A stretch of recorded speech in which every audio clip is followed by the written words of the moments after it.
Shalom, shalom, shalom. Bienvenue à la chambre haute ou bon réveil à la chambre haute encore ce matin.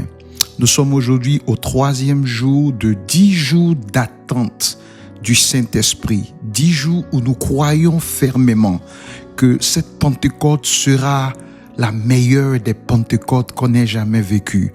Pas seulement une Pentecôte que nous passons à croire en un dimanche que l'Esprit de Dieu descend, mais une Pentecôte où nous cultivons réellement la réception de la présence de Dieu, la réception du Saint-Esprit, l'ami fidèle qui nous a été promis.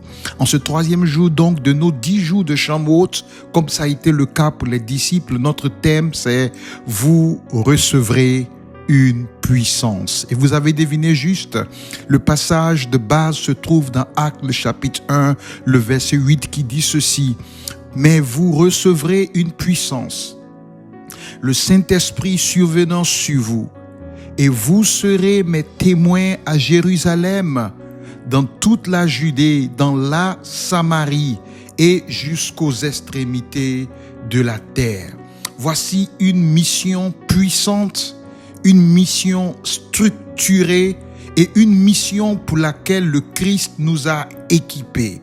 Une mission d'aller partout dans le monde et d'être ses témoins. Ça veut dire quoi que d'être un témoin? À la justice, le témoin, c'est quelqu'un qui a vu quelque chose se passer. On est témoin parce que on a pris part d'une façon ou d'une autre à la scène. Quand Jésus dit « Vous recevrez une puissance et vous irez être mes témoins », il est en train de dire « Vous m'expérimenterez.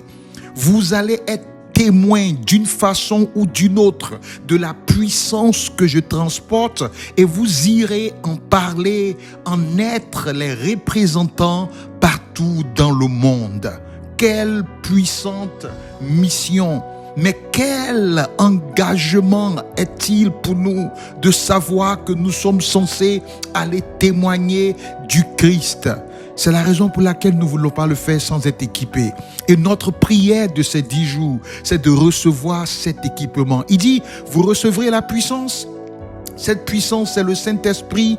Il ne donne pas les détails de la puissance, mais quand on sait dans Matthieu 28, 18, qu'il a dit à ses disciples que tout pouvoir m'a été donné. Tu peux ne pas savoir le montant que tu vas recevoir, mais quand tu sais de qui tu le reçois, tu peux avoir une idée de ce que ça va être. C'est ce qui se passe ici. Dans Matthieu 28, il a dit aux disciples, tout pouvoir m'a été donné. Après la résurrection, il a dit, tout pouvoir m'a été donné dans le ciel et sur la terre.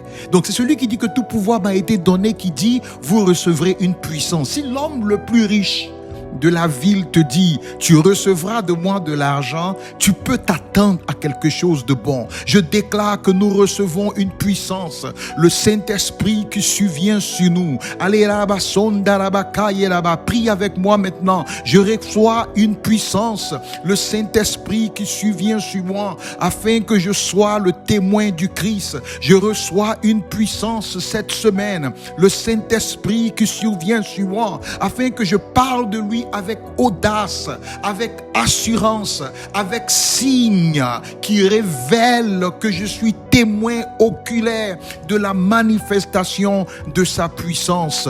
En sept temps et en cette semaine de la Pentecôte, j'expérimente Christ afin d'être son témoin. J'expérimente la puissance de Christ afin d'être son témoin. J'expérimente la réception de sa puissance dans mon corps, dans mon âme, dans mon esprit. Sa puissance m'envahit, sa puissance me transforme, sa puissance me donne une direction, sa puissance me donne la clarté dans ma mission. Je ne suis pas seul, je ne suis pas aveugle, je ne suis pas faible parce que je reçois, selon Actes 1:8, une puissance, le Saint-Esprit survenant sur moi. Là où tu es, je déclare que cette parole est pour toi, cette puissance est pour toi, cette onction est pour toi. Ta vie ne sera plus jamais la même. Après ce temps de Pentecôte, tu reçois une puissance,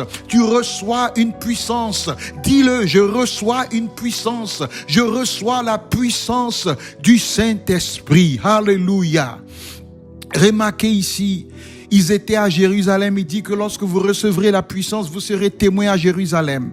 Ça commence là où tu es. Ça commence dans ta maison. Ça commence dans ton école. Ça commence dans ton bureau. Les gens ont l'impression qu'ils ne servent pas Dieu jusqu'à ce qu'ils aient eu leur premier visa. Tu ne commences pas à servir Dieu lorsque tu reçois un visa. Tu commences à le servir lorsque tu reçois le Saint-Esprit. Le Saint-Esprit est le visa de service. Le Saint-Esprit est l'engagement au service.